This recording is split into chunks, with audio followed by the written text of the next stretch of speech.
Craniosacral therapy was developed by John Ledger, who is an osteopathic physician. So it stems from osteopathy.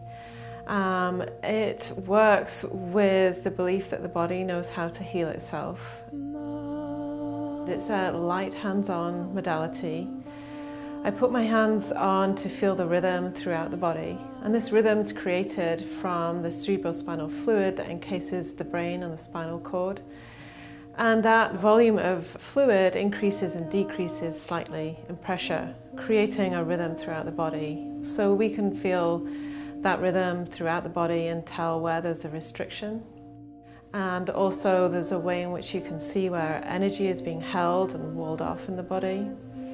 And also check in with the fascia. The fascia is a thin film that wraps around all the muscles, all the organs in the body, like the opaque film that you see on a breast of chicken. And so I feel into that, and so that gives me a few different places to evaluate the body and see where we should start. So when I first meet somebody, I take a history of what's going on for them, get a sense of their overall sense of well-being, what are their chief complaints, what is going on for them, do they have back pain, neck pain, headaches, how people are sleeping, how they take care of themselves, any medication they're on, just to get an overall picture of them from that perspective and find out what results they want from the craniosacral therapy, why they've come in to see me. So after I get a sense from them, then they come and lie down on the table. They're lying on their back, fully clothed, and I then place my hands at the feet, start to feel the craniosacral rhythm throughout the whole body, through the legs, through the torso, arms, and then through the head.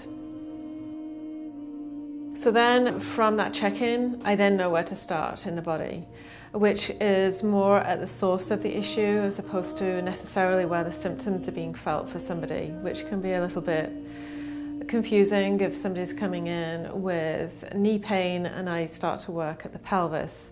But that's because the body's showing up that a lot of the holding and restriction is at the pelvis, and once that opens up, then the knee pain will start to feel better.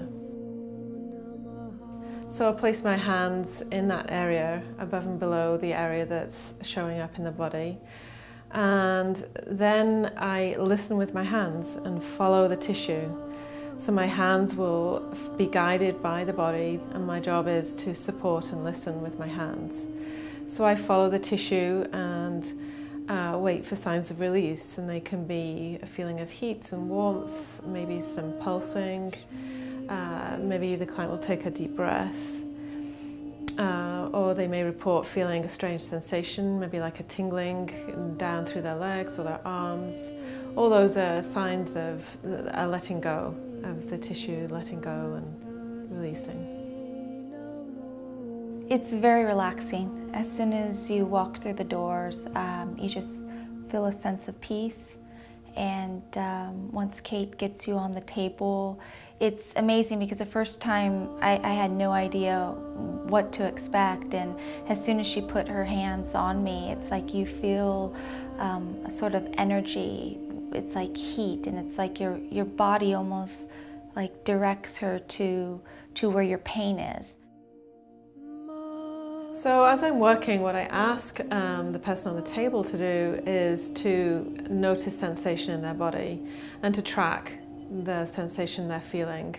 So and I ask them to let me know what it is they're noticing. So sometimes there may be a feeling of pain or discomfort. Other times there's a feeling of heat and of letting go or of tingling.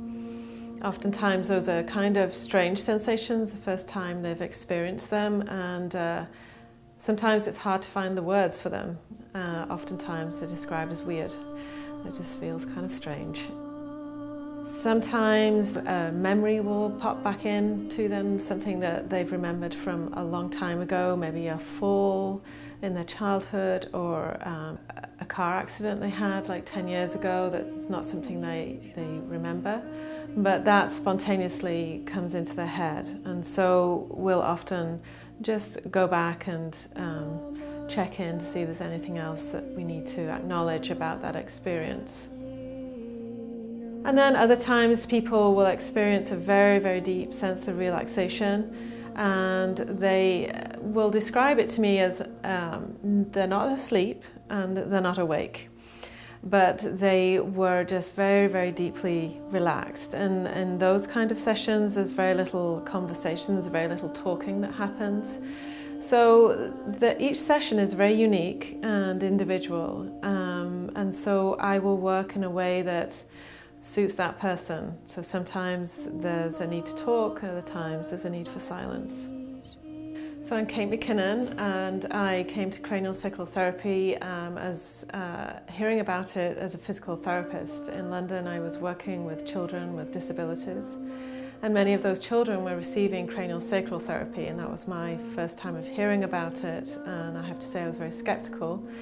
And then a good friend of mine received some work in London, and it really, really helped her with her health. She was having some issues with her teeth, and it made a big difference. And then shortly after that I moved to America, to California, and started to research a little more about it and received some work on myself and found it to be very beneficial. So then I took my first class in Esalen in Big Sur and was pretty much hooked from that point on. I continued to work as a pediatric physical therapist here in California, and at the same time set up my own practice of doing cranial sacral therapy, but use the cranial sacral therapy work with the children I was also working with. And then just slowly built up my private practice to the point where this is what I do full time, and love it.